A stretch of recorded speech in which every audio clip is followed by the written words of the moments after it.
السلام علیکم ڈیفینسرز friends, defence updates میں پاکستان کی global industrial and defence solutions کے مصر کے ساتھ ایم او یو کی خبر پر بات کریں گے۔ اسلسان کی ایڈیکس میں شرکت اور مصر کے ساتھ ایگریمنٹ، بھارت کی مزید رفال ایکوزیشن پر پیش رفت، پاک چین مشترکہ ایکسرسائز سمیت دیگر اہم بین الاقوامی دفاعی خبریں بھی اس ویڈیو میں شامل ہوئی۔ So let's start.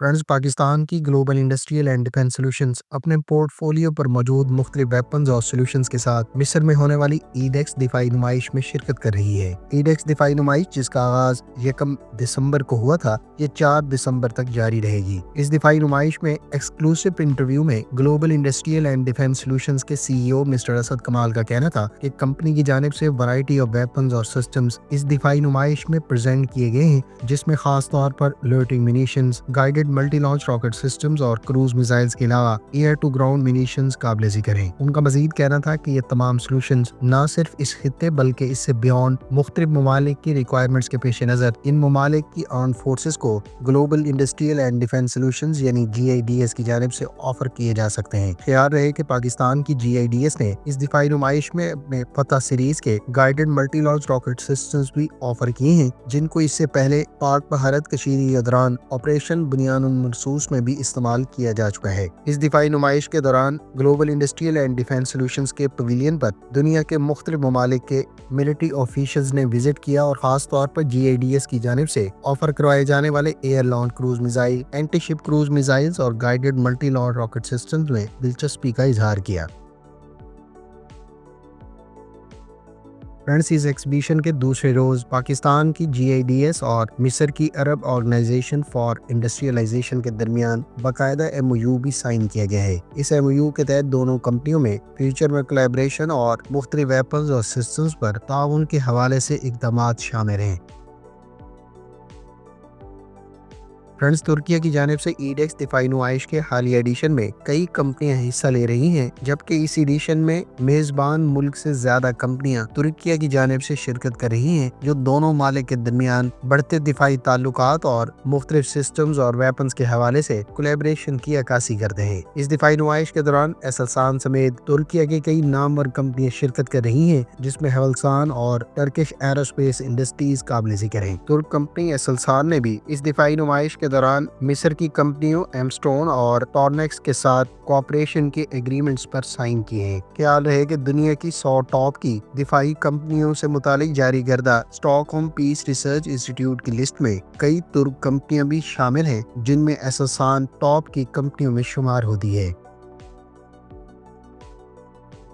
بھارت کے بارے میں اطلاعات ہیں کہ اس نے اپنی ایئر فورس کے ریکوائرمنٹس کے پیش نظر فرانس سے 90 رفال فائٹر جیٹ سے متعلق اعلیٰ سطح کی کنڈکٹ کی جانے والی بات چیت تقریباً مکمل کر لی ہے اور دونوں ممالک کے درمیان ان طیاروں کی ایکوزیشن سے متعلق فارمل ڈیل بہت جلد طے پا جائے گی۔ خیال رہے کہ بھارت کی جانب سے فرانس سے ٹوٹل 90 رفال F4 اسٹینڈرڈ کے ایئر کرافٹ آنے والے عرصے میں اس متوقع ڈیل کے تحت اکوائر کیے جائیں گے، جبکہ 24 مزید رفال F5 اسٹینڈرڈ کی آپشن بھی رکھی گئی ہے، جو فیوچر میں بھارت اپنی ریکوائرمنٹ کو دیکھتے ہوئے ایکسرسائز کر سکتا ہے۔ ادھر فرانس کے حکومتی آفیشلز کی جانب سے حالیہ بیانات میں ایک لحاظ سے اس بات کی تصدیق کی گئی ہے کہ دونوں ممالک کی ڈیفنس اتھارٹیز کے درمیان بات چیت تقریباً تکمیل کے مراحل میں ہے اور 90 رفال فائٹر جیٹ کی ایکوزیشن کی ڈیل بہت جلد سائن کر دی جائے گی۔ ادھر فرانس کی جانب سے اس بات کی بھی تصدیق کی گئی ہے کہ بھارتی نیوی کی جانب سے آرڈر کیے جانے والے 26 رفال M فائٹر جیٹ کے سلسلے کے ابتدائی بیچ کی ڈلیوریز 2029 میں شروع کر دی جائیں گی۔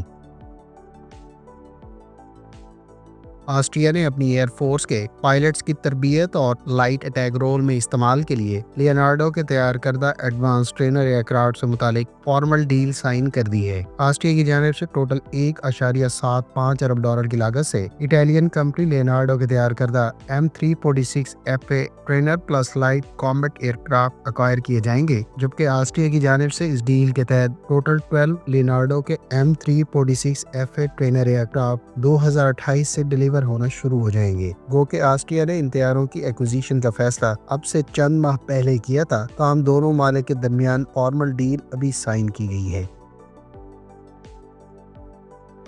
پاکستان اور چین کے درمیان اسپیشل فورسز کی واریر سیریز کی ایکسرسائز کے 2025 کے ایڈیشن کا باقاعدہ آغاز ہو گیا ہے۔ چین اور پاکستان کی اسپیشل فورسز کے درمیان کاؤنٹر ٹیررزم اور انٹر آپریبلٹی کے علاوہ ٹیکٹیکل سینرجی کو انہینس کرنے کی غرض سے دونوں ممالک کی اسپیشل فورسز کے درمیان اس ایکسرسائز کا آغاز اب سے تقریباً ایک دہائی پہلے ہوا تھا، جس میں اس سلسلے کی پہلی ایکسرسائز 2013 میں کنڈکٹ کی گئی تھی۔ حالیہ ایڈیشن، جس کو واریر 9 کا نام دیا گیا ہے، یہ چین اور پاکستان کی اسپیشل فورسز کے درمیان کنڈکٹ کی جانے والی جوائنٹ ایکسرسائز ہے، جبکہ اس ایکسرسائز کے ایک سال کا ایڈیشن چین جبکہ دوسرا ایڈیشن پاکستان میں کنڈکٹ کیا جاتا ہے۔ حالیہ ایڈیشن پاکستان میں کنڈکٹ کیا جا رہا ہے اور اس ایکسرسائز میں چین کی اسپیشل فورسز کی جانب سے کئی جدید ترین ویپنز اور سسٹمز کے ساتھ شرکت کی جا رہی ہے۔ یونان اور اسرائیل کے بارے میں اطلاعات ہیں کہ وہ تقریباً 3 ارب یوروز کی surface to air missile systems کی ڈیل بہت جلد فائنلائز کر لیں گے۔ یونان کے بارے میں اطلاعات ہیں کہ وہ تقریباً 3 ارب یوروز کی لاگت سے اسرائیلی ساختہ Barak MX surface to air missile systems اور انٹیگریٹڈ ایئر ڈیفنس سولوشنز حاصل کرنے کا خواہاں ہے۔ اسرائیلی ساختہ براک سسٹم، جس کا شارٹ رینج ورژن 35 کلومیٹر اور میڈیم رینج 70 کلومیٹر کی رینج پر مختلف نوعیت کے ایریل تھریٹس جیسا کہ ڈرونز، ایئر کرافٹ اور کروز میزائلز کو انٹرسیپٹ کر سکتا ہے، وہیں اس کے لانگ رینج ورژن یعنی براک MX کے بارے میں اطلاعات ہیں کہ 150 کلومیٹر کی رینج پر ایریل تھریٹس کو انٹرسیپٹ کرنے کی صلاحیت رکھتا ہے۔ اسرائیل کے تیار کردہ یہ سسٹم اس سے پہلے مختلف ورژنز کی صورت میں آذربائیجان، انڈیا اور موراکو کے بھی زیر استعمال ہیں، جبکہ کولمبیا نے بھی اب سے کچھ عرصہ پہلے یہ سسٹم ایکوائر کیا تھا۔ لیٹسٹ اطلاعات کے مطابق اب یونان بھی اس سسٹم کو ایکوائر کرنے والے ایکسپورٹ کسٹمر میں شامل ہونے جا رہا ہے۔ جرمنی آنے والے چند ہفتوں میں اسرائیل اور امریکہ کے مشترکہ طور پر تیار کیے جانے والے ایرو 3 انٹرسیپٹر میزائل سسٹم کو باقاعدہ اپنی سروس میں شامل کرنے کا آغاز کر دے گا۔ جرمنی نے تقریباً 4 ارب یوروز کی لاگت سے 2023 میں اسرائیل سے ایرو 3 سسٹمز 3 بیٹریز کی صورت میں ایکوائر کرنے کا فیصلہ کیا تھا، جبکہ اس سلسلے میں ابتدائی سسٹمز کو باقاعدہ آنے والے چند ہفتوں میں ڈپلائی کر دیا جائے گا۔ ایرو 3 سسٹم، جو دراصل 2400 کلومیٹر کی فلائٹ رینج اور 100 کلومیٹر کی آپریشنل سیلنگ رکھتا ہے، یہ system in coming ballistic missiles کو ان میزائلز کے اسپیس کے دوران ٹریول کرنے کے دوران انٹرسیپٹ کرنے کی صلاحیت رکھتا ہے، اور اس کے بارے میں اسرائیل کا دعویٰ ہے یہ مختلف اوکیزنز پر مڈل ایسٹ میں بیلسٹک میزائلز کو انٹرسیپٹ کرنے کا کامیاب مظاہرہ کر چکا ہے۔ خیال رہے کہ ایرو 3 اینٹی بیلسٹک میزائل نظام پہلی مرتبہ کسی ملک کو ایکسپورٹ کیا گیا ہے، اور جرمنی کی جانب سے بھی اس سسٹم کی ایکوزیشن کو خاصا اہم قرار دیا جا رہا ہے۔ فرینڈز، یہ تھی آج کی ڈیفنس اپڈیٹس۔ امید ہے اس ویڈیو سے آپ کی معلومات میں اضافہ ہوگا۔ ملتے ہیں نیکسٹ ویڈیو کے ساتھ، اپنی دعاؤں میں یاد رکھیے گا۔ اللہ حافظ۔ پاکستان زندہ باد۔